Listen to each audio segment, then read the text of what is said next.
But that's okay. I think we'll start. I mean, this is also live streamed on YouTube.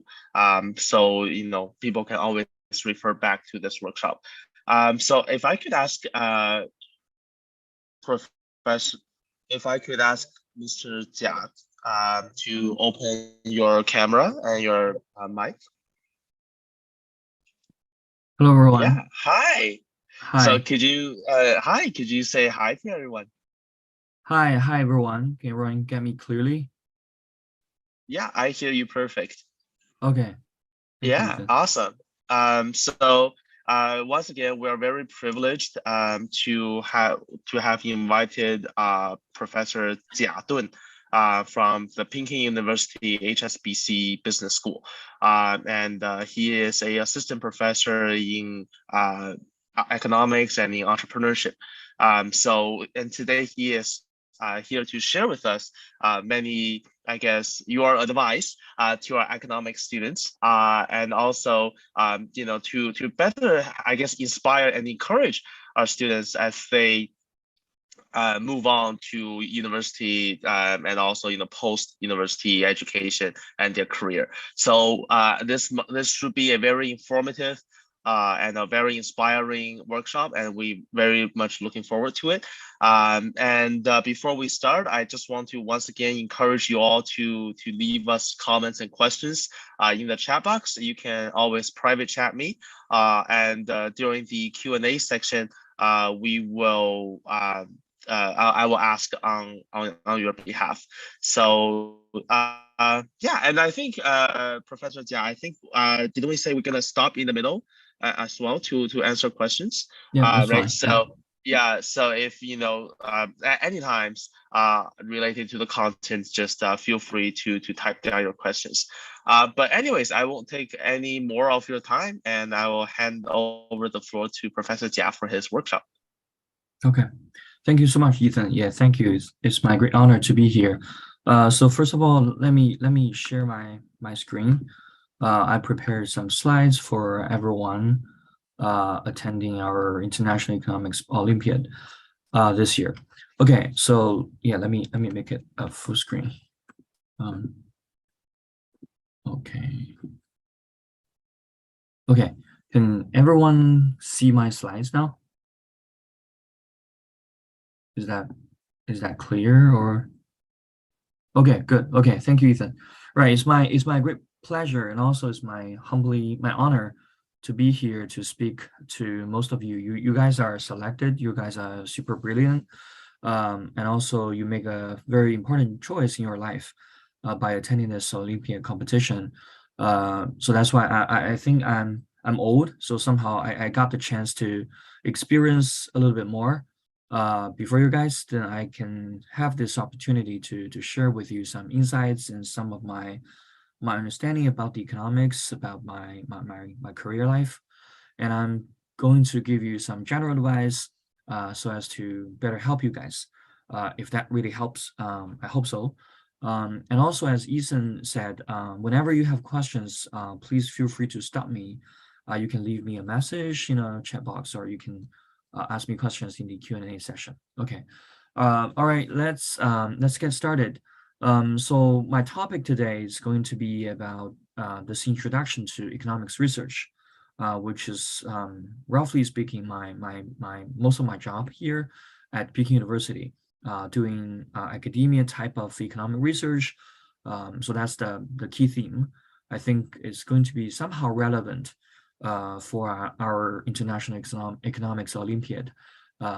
So give you some sense about what will be like if we have sufficient knowledge in economics, what you can do as a serious researcher, then what the economics research really looks like, right? So that's something that I would love to talk about at the very beginning. But eventually I'm going to move quickly to talk about the trends, the development in economics, which is going to be heralding the future of economics. So I'm using a label called tech-powered. So basically it's to capture this so-called the new characteristics that is going to be redefining economics as a field, as a science field, and also as one of the important subjects for you guys to learn in the future. So I think this is also something interesting to share with you. Eventually, I'm going to leave my comments or my general advice, right? Okay, so my talk will be, oh, sorry, I should make it full screen. So my lecture will be composed of 3 parts. So first of all, to give us some general sense about what I'm doing as a university professor, I'm going to give you some of my life experience as a student, eventually becoming a professor at the university. So the second part will be evolving. So what I'm doing every day, and generally speaking, what will be like, to call it economics research. So if we're really talking about research, then what are the fields of different branches of economics? And so what are the techniques or skills that are required for doing serious economic research? And so this is the general introduction. And you will see what are, economics, the knowledge part, and what will be the economics, the new knowledge part, which is basically is the research parts that leads to the expansion of the knowledge field of economics, right? So last but not least is going to be the talking about the future, general advice for future generations, plus some redefining characteristics of economics. Okay, so first of all, some of my life experience. I basically I spent most of my time in China. So I completed my undergrad at Peking University. Then eventually I went to the US to get my master's in statistics and my Ph.D. in economics from the US. I used to be, a typical knowledge absorber. Basically, I study as much as possible without producing too much as new knowledge. Then eventually, after completing my PhD, I decided to take a position at a university where I can start a job to, produce new knowledge, so-called new knowledge. For example, writing new academic papers, trying to explore some angles, within the different branches of economics. And also I'm doing teaching. I'm going to do something like, student advising. So all of these things are something after I completed all my education. So that's my education experience. So apparently you can see that I grew up in a city of Xi'an in China. So this is the traditional capital city of China. So that's where, for most of you guys, if you are not so familiar with China, so that's where we had this terracotta thing. So standing warriors, right? So very thousands of years of old soldiers. So they were standing there. So that's called terracotta. So that's where my hometown is. So I spent most of my time there. Eventually, I went to Beijing for my studying my college in Peking University. So also life is very interesting. So after completing my PhD, I went back to China and take over a job at Peking University, my alma mater. So that's also interesting enough. Okay. Then in terms of the city that I spent, I enjoyed my life at the New York City, the city of New York, for 2 years, where I completed my master's there. And also I explored the Big Apple city, different angles of that city. I feel like that's the first cultural shock to me, and also give me the very good opportunity to learn something different from my more familiar background, right? Eventually, I decided to move on to do serious economic research. So that's why I started my PhD program in a suburban area of DC area, the capital city of US, in a very small city called College Park in Maryland. So that's where we had, so Maryland, the school is famous for producing a lot of PhD students who eventually worked in World Bank, IMF, International Monetary Funds, where those institutions are the important policy-making institutions that determine, for example, the international loans, right? So the World Bank is giving out loans to different countries in order to help those slow movers or the less developed countries to develop quicker, right? And also IMF, which is a very important institution to give out advices and also credit supports to different countries to counter against financial crisis, currency crisis, and also to strengthen this international cooperations across countries. So somehow that my alma mater at University of Maryland, so it's famous for producing typical PhD students like that. But I am somehow different. So I decided to move on with economic research at a university. Okay. So after 7 years spent in the US, I went back to China. Somehow I feel like that was the great time for me to rejoin Chinese culture and also tries to apply what I've learned to study Chinese economy. Because as you will see when I was going to talk about my teaching. So I'm going to talk about the courses that I'm teaching, which is Introduction to Chinese Economy. So Chinese economy is very fascinating, but also very complicated.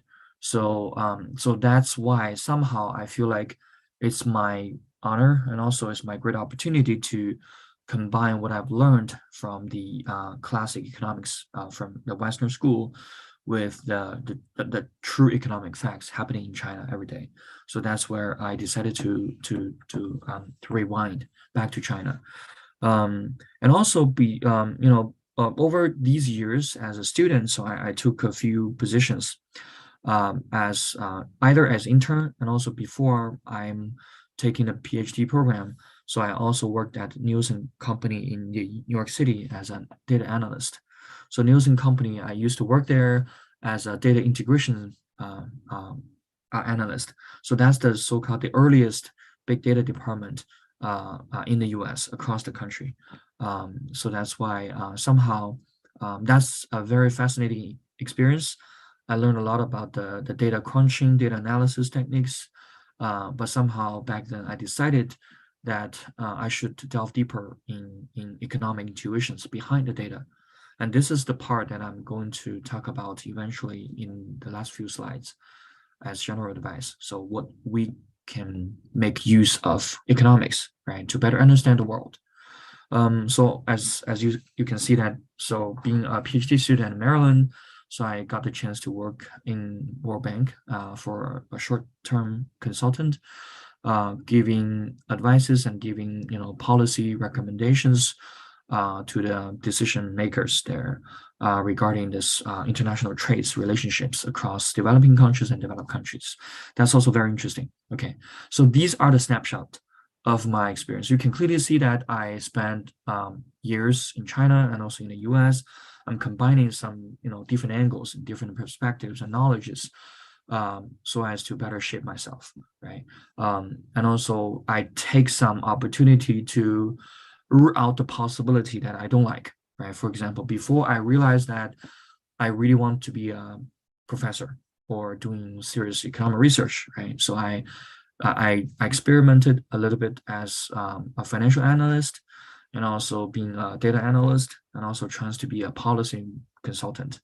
But finally, I find something interesting that is economic research. Okay, I will elaborate why that can be interesting enough. And also I'll talk about why some people might not believe so, right? Okay, so that's the snapshots. So presently, you can clearly see that I'm the assistant professor of economics at Peking University, HSBC School. So besides doing economic research, I'm giving advices to my students. So I'm a PhD advisor. I have a lot of master students and a few PhD students.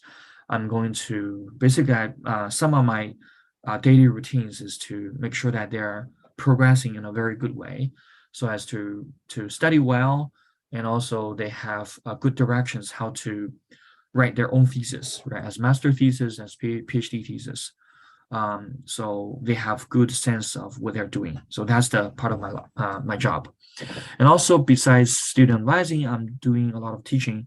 So far I'm doing teaching in Introduction to Chinese Economy That's basically a very interesting class that I have the chance to teach Chinese the different angles of Chinese economy, agricultural reform, industrial basically development, international trades, financial market development, and also this so-called this innovation entrepreneurship to international students at HSBC Business School, as well as domestic Chinese students. So it's a very fascinating experience to get feedback from students, what they learn about Chinese economy, what they are puzzled about, and what they think that what would be the challenges and what would be the opportunities for Chinese economy. So that's a very interesting class. I truly enjoyed that. And also besides teaching this class, I'm also doing PhD teaching. So that's going to be less fun, but more technical, like computational. You do a lot of programming. You also, for example, fintech, textual analysis, you learn somehow this machine learning models to extract information from text so as to better understand the data behind firms, behind consumers, behind governments, right? So that's also a very interesting class. And also macroeconomics. Macroeconomics is my field, so I teach that class as well. So about the research, I'm going to delay that part to the later section. So I'm going to talk about macroeconomic research. And also I publish somehow of my paper on top journals. That's my background. So by having said that, I think it's natural for me to give you the sense that I used to experiment a lot, right? So I experimented with different types of jobs before I taking on a position as university professor, right? So that's also means that economic research now currently is my primary job. But before, maybe several years ago, I wasn't so sure. I wasn't so determined to jump into economic research as my primary job, as one of my income making type of occupation, right? So life involves a lot of choices and experiments, but somehow I feel it's very fortunate. I finally end up with a good job that I truly enjoyed every day. And I'm going to talk about, besides that, I truly love to be a university professor. I'm going to say that why do we care about economics research in general, right? So why this is important for maybe more people beyond the scope of university professors, right? So why we care about research. So this is also interesting, right? So as I said, so academic research is taking most of my time. Roughly speaking, it's more than 50% of my time is doing research. Then the other half will be devoted to teaching and services like student advising, admission, faculty recruitment, right? So all these things. So now let me give you the sense why I often say that economics is science, and why I believe so. And apparently, so there are a lot of economists they don't believe so, right? So they believe that economics may not be considered as science because of various reasons, right? So I'm going to listing a few reasons of mine, so as to demonstrate that this could be science. For example, now the current economics has been evolved into very different types of subfields. Okay, so basically means that some premature, very rough idea about economics, about the supply and demand has been long gone, right? So nowadays, the contemporary economics as a field is very well defined. Okay, so we have a bunch of subfields. In total, they are comprising this economics, the largest field as a main branch as science, right? So that's where we can clearly see that because now economic has a very self-contained system of studying and doing research, right? So that's why we can clearly see various types of fields under economics as a bigger header, right? For example, we have macroeconomics, we have microeconomics, we have econometrics, right? So these are the main three subfields of economics. So oftentimes, if you're going to a grad school, if you're going to after college, you will be quickly seeing that you will make a choice, right? You cannot simultaneously study micro econometrics at the same time as your dissertation, as your main thesis, right? So you have to make a decision. That involves trade-offs, right? So you have to make a decision that something that you like and something you can do, right? So apparently, so economics for different branches, they have their own toolkits, they have their own frameworks, they have their own questions that they care about. So that's why, so economics as a field is well defined as they have boundaries, right? They have clear-cut boundaries. So that's why you can clearly see that if there's a question, then this question can be, large speaking economics question, right? So that's a primary feature, so as to say that economics has been evolving into a stage that it's look like a science, right? It's something scientifically built up. Questions are scientifically defined, right? And also within these subfields, we have a lot of subfields or even sub-branches under sub-branches, right? We have theory, which evolves more likely, how people make decisions and how people process, information, right? How people respond to incentives, right? So how people cooperate with each other, how people, find a way to deviate from a cooperation, right? So all these are grouped under the header of economic theory. So they have their own languages, well-contained languages and framework. Okay, so it's very interesting sub-branches, economic theory. Okay, we also have, international macro, international finance, depending how you term it, right? So international macro studies, for example, exchange rates dynamics, trade relation, the finance coupled with trade relationships, right? So it has to be international, and also it always evolves, macro fluctuations, macro, volatilities for countries which are financially linked, right? International debts, right? Debt defaults. All these can be considered as international macro.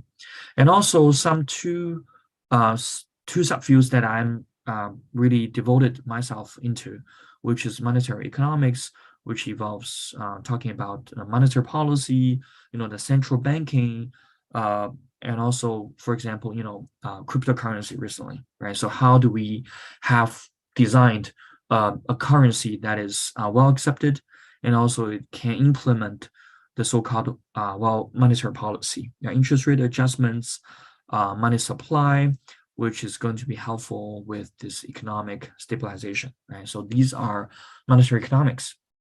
And also IO, industrial organization, involves this so-called the firm market structure, right? Firm decisions, firms competition, and also how much we should regulate. For example, Google as a company, right? So Google grew too big, so we should, impose some antitrust policy, right? So this is somehow evolved this IO thinking, right? Industrial organization. And also we have international trade, econ history, development, and labor behavior. So a lot of sub-branches. So within each sub-branches, we have a well-defined questions and well-defined framework and knowledges. Okay, so that's why it's not like a fuzzy system. So in that sense, economics cannot be fuzzy, cannot be simply some random knowledge, right? It has to be science. And lots of the data, facts, theories are, built upon efforts of generations of very great economists for many years, right? So that's why it's going to be can be considered as science in some way. So some economists disagree in the sense that there are also human involvements, right? So that means there are subjective things, there are something unpredictable things in the science, in the term of science, right? But that's debatable. That's something that deserves additional efforts to clarify, right? But in general, given that most of you guys are high school students, right? So I guess maybe every one of you.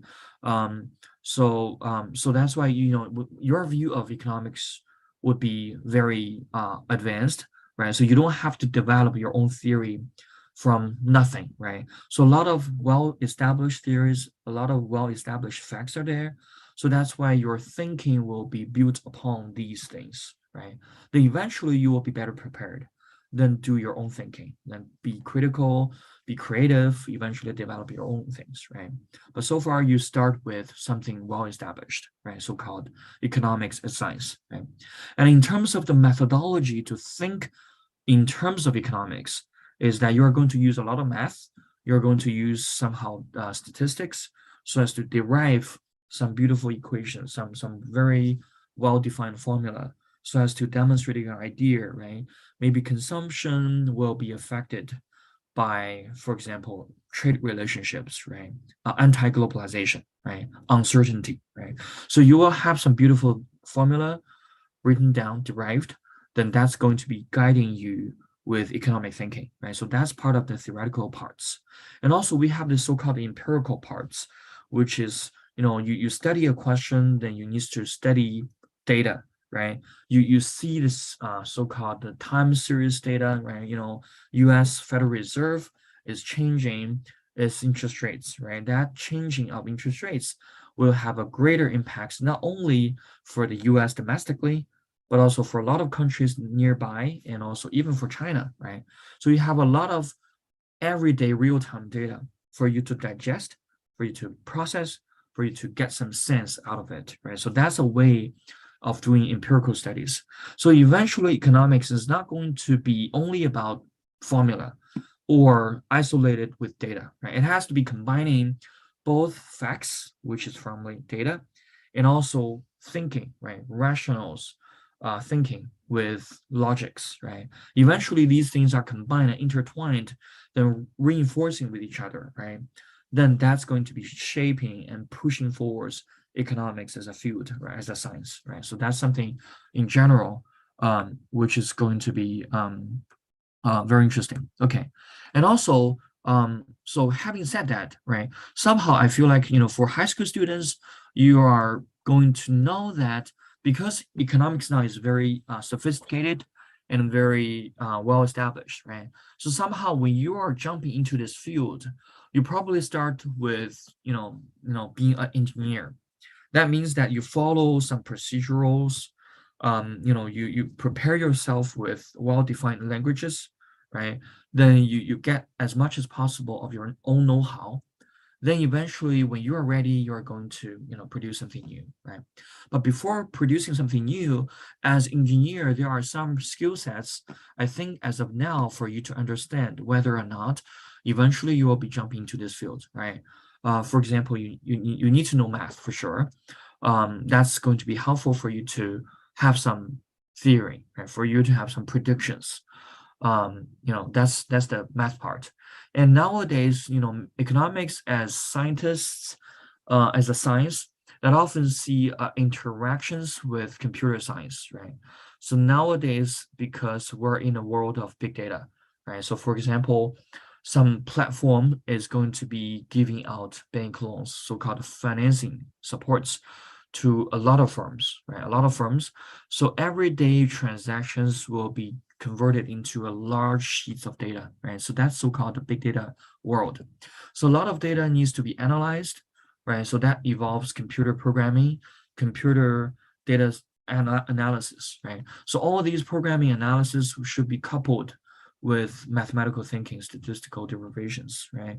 So once you are having data parts and the theory parts, you are going to do fantastic work, right? So that's why we're already evolving into a new world, and data are booming every day, and also kind of hard questions are popping up every day.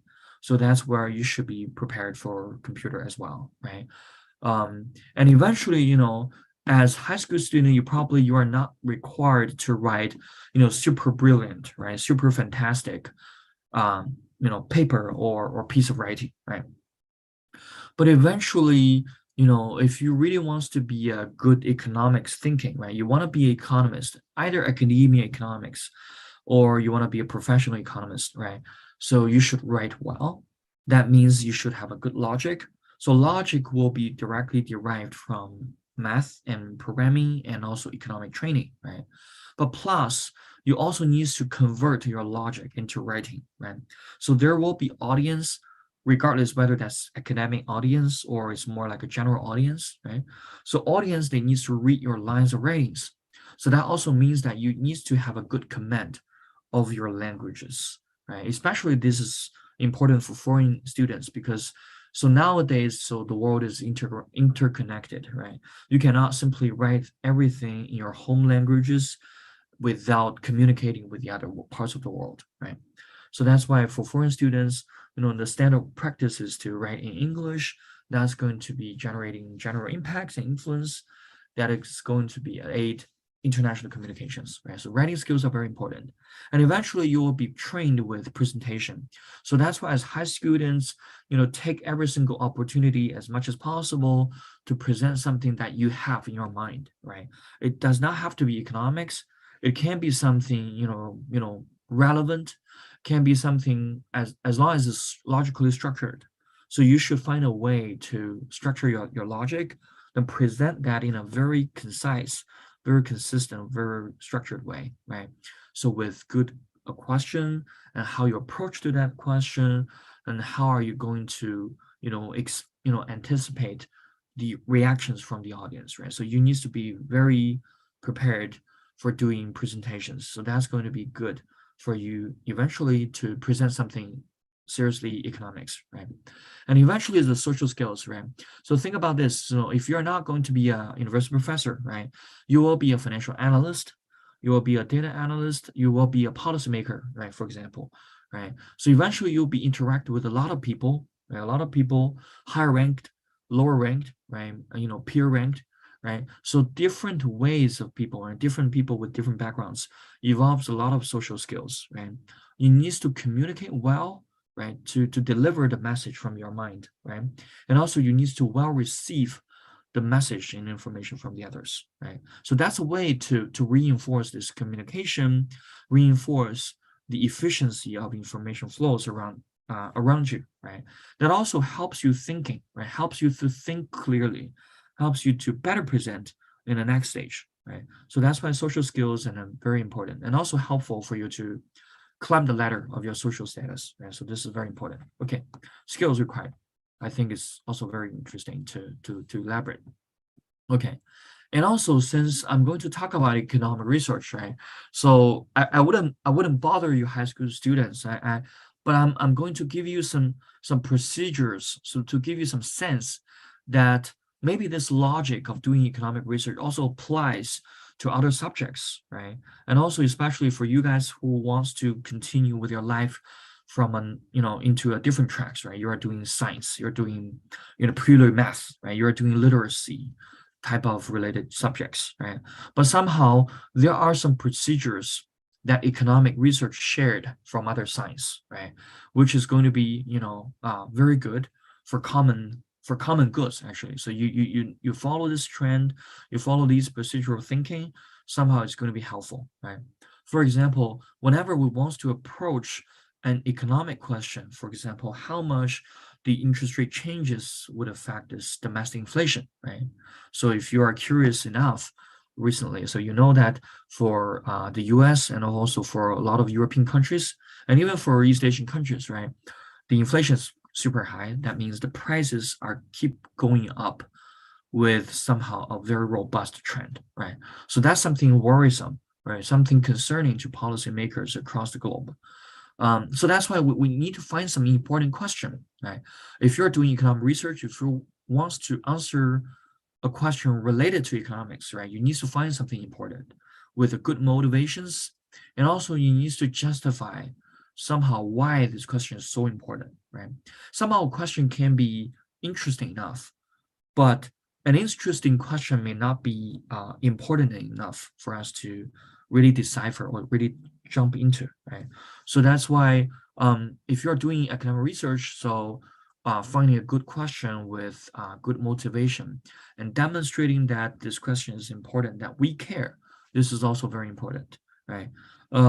So when you are doing so-called research, be prepared to bring new facts, right? Because somehow this is a way to show that new knowledge is going to be attractive, right? Going to be interesting, that a lot of audience will be interested to know something that you found in your research, right? In your paper, in your writing, right? Something unknown previously, but something that you recently documented as new facts, right?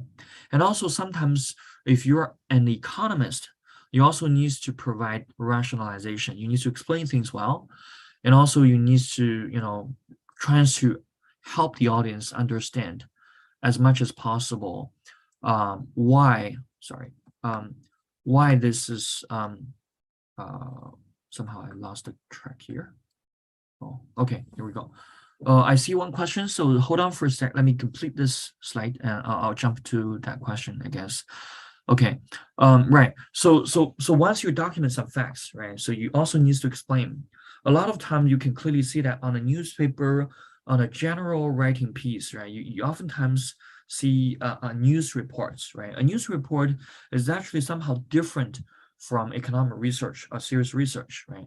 News reports sometimes give you highlights that, something happened, right? Then laid out a lot of hypotheses, right? A lot of ways of explanations, but somehow it lacks a serious way of, demonstration, right? To rule out some fake or false explanations, then isolate with one single or two explanations, right? So the way of digestion, the way of filtering information, that's something that economics really like, right? So if you find something from your data, then you try to explain that things well, then also you rule out some other possibilities. So that's something that economics as a science is really doing. Okay, so the reason why I oftentimes call this a science, because nowadays the contemporary economics really evolves about testing the model, right? You have some formula, some equations. So the formula equation give you some predictions. Then you use your data to test that model predictions and implications to see if that's valid implications, right? Then eventually that model implications, once it's consistent with the data, then we can say that our data is rationalized and our model helps explain the data every day, right? So that's why it's going to be evolving experiments, testing, changing your model, then retesting, then improving your knowledge, right? So this is the on and on loop going on. Okay, so finally, writing, right? So I actually emphasize this part. So writing with good logics, clarity, and easy to follow structures. Somehow for some students, right? So you guys, I guess, maybe there's a tendency that you write something more abstract, right? You want to somehow show off the skills that you know something, either with very, fancy vocabulary, right? Or either with some very long sentences, right? But eventually, when you get to know more about the world, right? When you know more about the economics as a field, right? You know the benefits of writing things as simple as possible, even if your proof can be as sophisticated as possible, right? So please leave the sophistication with yourself, but tries to filter unnecessary information, eventually present the key information to your audience. So this is also a way of training your own, right, yourself, to better prepare yourself to be a good leader, to be a good economist, to think as economist, and so as to better present yourself, right? So this is something that eventually I think is going to be a good virtue for you, right? Okay. All right. So I see a good question, a very good question. Okay. Regulators around the world increasing interest rate. I believe there's no hyper. Okay, thank you, T. Hamidi, right? Okay, you're from Malaysia. Okay, right. So somehow, yeah. So this is actually a very complicated question. So I guess we don't have sufficient time to answer this question in a systemic way, right? In a very systemic way. So this means that interest rate changing is going to be a primary topic in macroeconomics, right? So that means that your central bank will, change the policy in response to the domestic or international economic conditions. For example, inflation, for example, trade relationships, for example, this unemployment conditions, right, in your country. So nowadays, indeed, yes, a lot of countries, they are raising interest rates, right? So the current concern is the inflation, right, picking up in most of the countries across the globe, right? So if you're in raising interest rate for sure, so that also means that consumption will be hammered, right? So that also means that, ideally we want to have a very low interest rate. Interest rate also means that this is the cost of borrowing, right? You have a low cost of borrowing, you have low interest rate, somehow that's a stimulus environment, right? But nowadays, because people fear that inflation is going to be eventually killing consumption, so why not take a short time kind of cost, right? By killing part of the consumption, by killing part of the investment, or even the production. Let's kill the inflation first, right? Let's try to ease the inflation. Then once the price is stabilized, then people can restart with the so-called consumption. Then we can probably lower interest rates, right? And also a lot of times that we talk about interest rate, it can be very difficult, is that if one country raises interest rate, right, the other country has to raise as long as the countries they are interconnected, right? That means that the capital flow will make a important role here. If one country has a higher return, right? Think about this. So if your country who is not going to change the interest rate will suffer, right? So that's why a lot of countries, they're also re-coordinate. They are kind of catching up with each other, right? They're trying to coordinate. They're also trying to compete, right? So that makes you see this very interesting finding that a lot of regulators in the world, they are changing interest rate, especially raising interest rate nowadays, right? This is because of inflation, but indeed that kills this so-called post-COVID recovery. This is definitely not going to be helpful for post-economic recovery. Yes, this is definitely a very good observation. Thank you, TL. This is a very good question, but I guess we just constrained to talk about more here. But I'm strongly encourage you guys to read as much as possible in this area. But I can tell you that this is going to be belonging to macroeconomics as a subfields of economic. So I encourage you guys to research a little bit more on this topic. Okay. Right. So given the time constraint, I'm going to quickly elaborate one research project that I'm currently doing. So as you probably already seen my background, so I'm doing macroeconomic research, right? So some of my research is trying to understand what would be the impacts of macro performance, right? Macroeconomic performance on financial markets, right? So this is the general theme of one of my research agenda, right? So somehow in this paper, in this so-called academic research, I'm going to show you something why economic research should be somehow, new, somehow thought-provoking, right? So here I highlighted a few terms.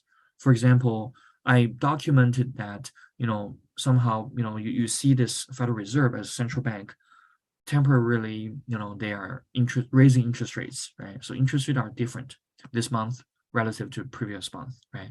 And also you see, statistical agency, they publish this newest data on unemployment, right? So a lot of macro news, macro performance measures are released into the market every day, almost every day, right? Different ways of measures of this economy, right?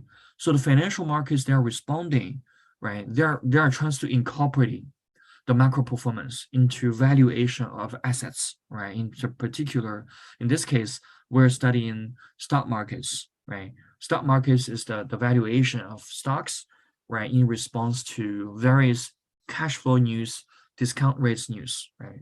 Happening nowadays and also in the future, right? In the following days. So in this paper, what I'm going to show you that somehow we need to make something different from this existing knowledge, right? For example, most of the existing knowledge is that, so people believe that, if there's a macro new data, right, new announcement, new statistics released, so market should immediately respond, right? So that's the so-called efficient market hypothesis. So I guess for some of you guys, you probably know this, right?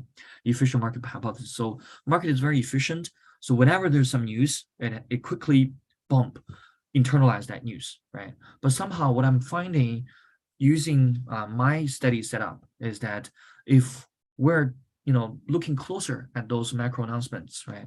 Some of those announcements are released when the stock market is in a trading session, right? But somehow those announcements may be released overnight when there's no market trading, right? So that make a difference, right? When trading is not available, something may alter our understanding about how efficient the financial market is responding to macro news, right? So that's why in this paper, we're trying to make that we're going to study something different, right? Something that deviating from the current setup. So we're focusing on certain set of macro news when they are released into the market, when market is not open to trading, right? So what we're finding is that somehow, the market reacts more aggressively to those news delivered during off-trading hours. That means that when the news is happening, right, is released to the market investors, but when market investors are constrained from doing trading, doing investment, right, they have a longer period of processing information. They know how much they should invest. They know better about their positions. So that also means that when the market is reopened, when the trading sessions is opened, right? So the price will be more effectively reflect that new announcements, the new data, right? Once you compare these set of conditions with those scenarios when data are released simultaneously with trading sessions, right? So that's why in this paper, we're basically throwing out some questions that we believe that the literature has not censused yet, have not researched yet, right? So this is something new. Then also that means that our research outcome should be something new, right? Then eventually we're able to demonstrate that our research is interesting enough, right? Are interesting enough. Okay. So given this, do I see new questions? Okay, could you explain where the value capital is created on international Alexandra, this is a very interesting question, right? Okay, so if you're interested to know, for example, for example, different countries they are coordinating with each other capital flows. So I have a bunch of things for you to look at. Yeah. So hopefully, I have the chance to give this to you right after the lecture. Okay. Okay. Right. So I'm not going to talk about more about my research. What I'm going to show you that we're taking some, closer look at the Chinese markets, right? If you're looking into the Chinese market, you see that there are some news announced within trading hours, some news announced off trading hours, and they are generating very different impacts, right? Very different impacts.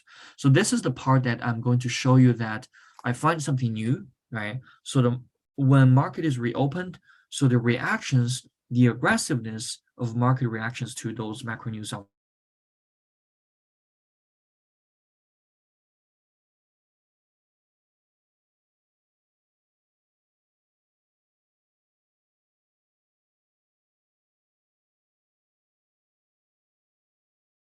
between Chinese markets and US markets. So we find something very different, right? And eventually we have some theory part, some math derivations, so as to show you that the information processing, the duration when people see the signals and process information, that parts, the duration of that time also matters, right? It's not about trading. Trading is important, but also the duration of information processing is very important, right? So that's why this paper basically combines the empirical study. Basically, you have a lot of data, right? You show a lot of facts, and also some theory with computer numerical illustration. For example, I have some pictures here, right?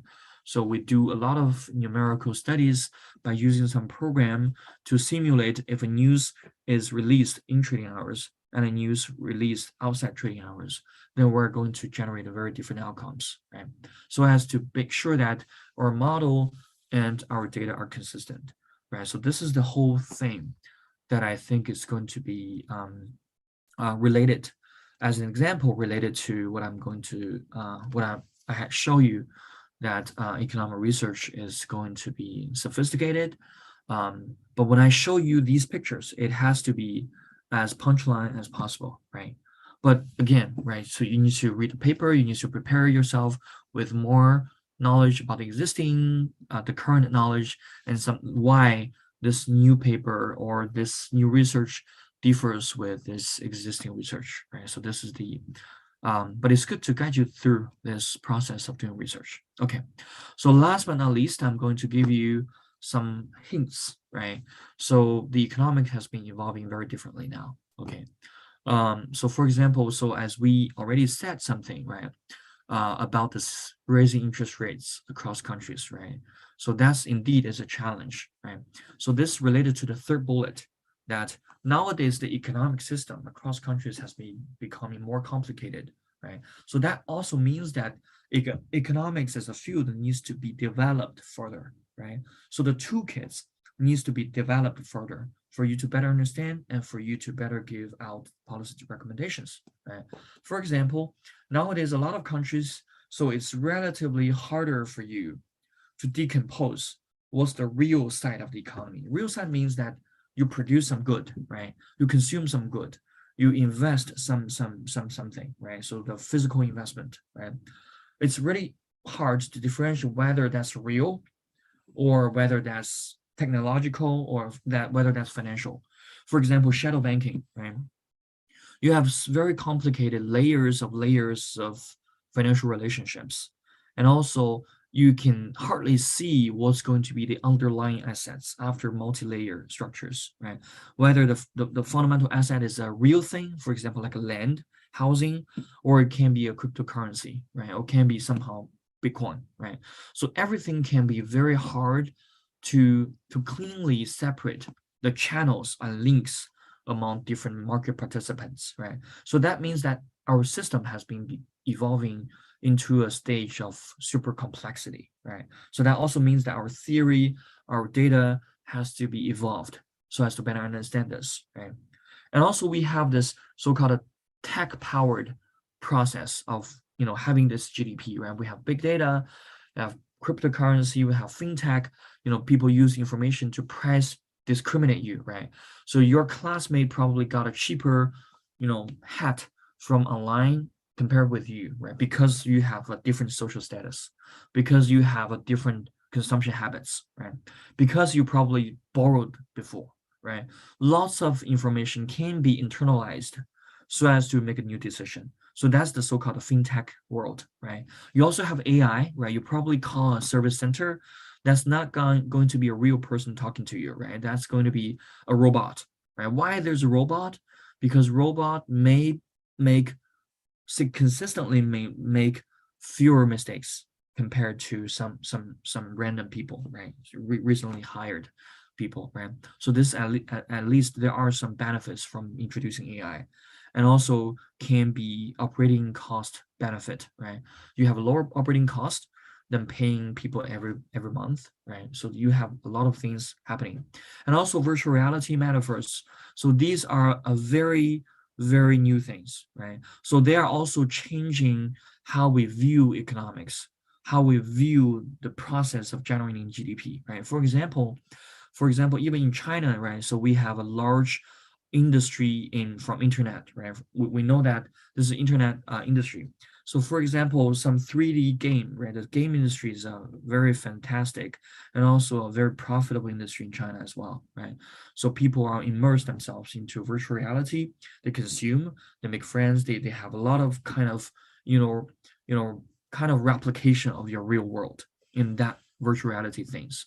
So the consumption process, the investment process, lending relationships are completely altered through this tech platform, right? So how do we view these as traditional economics questions? How do we think about this as something new, right? Do we have a knowledge?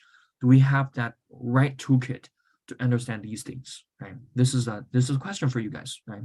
And also across countries, a lot of countries that are experiencing rising inequality, super high Gini index, right? So certain people, they are sharing most of the predominant share of the country's wealth and income, right? Aging population for most of the countries, a lot of uncertainty, right? Trade clashes, anti-globalization. So all these things are changing our traditional view about international trades, about international relationships, right? So how do we still believe the traditional economic models? So all these are changing, right? And also whether different countries should retaliate with raising tariffs, right? Raising interest rates, right? So all these are relevant questions. And also, whenever we are making policy decisions, right? Your monetary policy, for example, changing interest rates, will also affect the government debt, whether the government will default or not, right? And also, when you are changing interest rate, maybe certain big corporations like Google, right? Like, super billionaires, right? They might less affected by interest rate because they're less likely to borrow, and also they have a huge amount of cash, maybe, right? So that's why people got different exposed to different policies. So that's why nowadays the policy making process can be very complex, that involves the coordination and interactions between different types of policies, right? Antitrust, monetary, fiscal, right? So all these are relevant questions to think about, right? And also nowadays, when we are talking about economic development, we're not simply focusing on GDPs, where we talk about government governance, we talk about corporate governance, we talk about legal system, we talk about social responsibilities of enterprises, we talk about environmental protections, right? All these are relevant factors that affects people's belief about this government, affects people's beliefs about a certain corporations, certain companies, in terms of valuations, in terms of the borrowing cost, right? So all these ESG type of factors, non-financial factors, are also changing the existing model that it's completely an econ model, right? Now the econ model are extended to talk about something non-econ things, right? So the econ as a science, as a field, is also expanding its scope, right? To talk about something new, right? So finally, for you guys to learn, so you need to catch up with new toolkits, right? So my general advice is that to be broadly interested in various topics, right? So just, get yourself immersed with different ways of thinking, right? So, never get narrowed, right? Never get yourself super focused on certain narrowly defined things, right? You want to know something about international trade, and also you want to know something about antitrust, right? So get just yourself as broadly interested as possible, but try to learn as deep, as intensive as possible, right? With the right toolkits, math, computer programming, writing skills, communication skills, right? All these are very important techniques for you to learn, right? And also because our world is evolving so fast, so quickly, right? Some knowledge depreciates with a very fast rates, right? So just get yourself ready to learn new and be open to various perspectives and new opportunities, right? And also trying to get this so-called economic intuitions. Somehow when I view my own students, or master's student, PhD students, somehow they are very good math modelers. They could be very proficient to analyzing data, but somehow they still needs to work a lot to make good economic intuitions, right? Because we're economists, we're not simply a mathematician, we're not simply data analysts, right? We want to get some sense, some intuition, some guidance, some policy making decisions, right? From these data and numbers and durations, right? And also, whenever you grew up, right? Whenever you grew up, try to be accurate as possible, right? As much as possible, by trying to know this so-called trick. Try to use this conditional verse, right? Under certain circumstances, something is happening, right? Under certain conditions, something is correct, right? Never use overgeneralized terms, right? So something must be this, right? Something definitely, it will be something, right? So try to learn this so-called probabilistic sense, right? With conditions, right? With, assumptions, right? With maybe forecasts, then you make a conclusions, you make a decision, you make a statement, right? And also you need to take the cost of making wrong decisions, right? Just be ready for whenever something can be wrong, right? So that's a way of being accurate. That's a way of being logical, right? That also will be very helpful for you to improve your writing skills, to improve your presentation, right? So finally, since you are still young, a lot of potentials, super many billions of potentials. So I wouldn't, throw you too much about life burdens, about challenges, about complexities. I'm going to say something like doing economics is fun, right? Since this is Olympiad, right? Economics can be fun, and economics is evolving. Economics scope is expanding. So a lot of opportunities here, right? So when you are growing up, you need to face a lot of decision-making opportunities, right? You need to make a decision where to travel to, who you are making friends with, right? Who will be your family member, right? Eventually, and how much you are going to invest, right? So which career path you're going to immerse yourself to eventually, right? So that's why a lot of economic thinking are there, right? So what I'm saying is that life involves trade-offs, right? So it means that you need to do a lot of optimization, right? By knowing about the costs, by knowing the benefits, right? So don't never lose hope if you make something wrong decisions, but just be ready to accept the consequences of making wrong decisions, right? So that's a cost, right? But before that, just clear up your mind by making trade-offs, right? So you take something, then you need to take the opportunity cost of losing something, right? So life involves a lot of trade-offs, right? So that's the optimization, which is the first and primary principle from economics, right? And also, sometimes a lot of high students, I guess, even for college students, even for somehow later catch-ups, right? So they believe that they don't know how and what they're really into, right? So they are not so sure about their preference, even if they're grading well, right? They have excellent job, they make a lot of fortune, right? So they don't know what they're really into, right? If you don't know your preference, some of my experience that try to exclude options, right? If you don't know what you like, try to cross out what you don't like in early stages, right? Something that you experiment, something you don't like, you cross out the options, then you do controlled experiments, right? Then eventually you know that you want to be a professor, you want to be a investment bankers, you want to be an entrepreneur maybe, right? Eventually. So just trying to experiment, trying to learn options, and get the feel of that. Then you make a summaries, right? So that's something that you should know. And also economics taught us what is the preference and what is the constraint, right? So never confuse yourself with these two terms. Preference means that what you like, right? But that does not mean that you will be capable of doing that, right? They are different things, right? So constraint means that you may be endowed or maybe you are gifted to do something that you are not, really favorite doing that, right?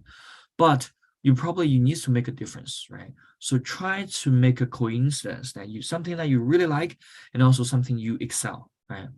But if you wouldn't be able to figure that a difference, just give this to time, right? Eventually figure out something that you truly enjoy and also that's going to be well handled by your own abilities, right? And also be confident, right? So search match process is a common theme in economics, right? People search for financial opportunity, people match for constraints, right? Okay. Right. And finally, so just maintain a lifelong curiosity. Just enjoy yourself, right? Trying to push your boundaries and enjoy your life every day. So eventually you will find your utility. Now, hopefully economics. So all these are economic principles, right? Eventually, hopefully, so you will enjoy economics as one of your, at least part of your life, right? And also economics helps you to make decisions and also important life decisions. Okay. So you can clearly see that my lecture can be very diverse, involves a lot of topics, but hopefully you can get something from it, right? Okay, since our time is up, so I'm going to stop here. Then hand it over to Ethan, right? So that's exactly the end of my lecture. Okay, Ethan, I'm going to give it up to you. Thank you very much, Professor Jia. Yeah, hi. Okay, so thank you, Professor Jia, for that very, very knowledgeable and very, very inspiring workshop. I think, and I see a lot of brilliant questions, and I'm sorry that our time is actually up, and because we have our next workshop right after yours. So we actually have our next guest, Monica, from IMF, actually. So IMF that you mentioned, she's already in this conference room. So for our audience, please don't leave at this point because our next guest is already here. But anyways, we want to once again thank Professor Jia for that awesome lecture. And I think a lot of the questions raised are actually very technical. But you know, it's great to see that Very good. Yeah. our students, our contestants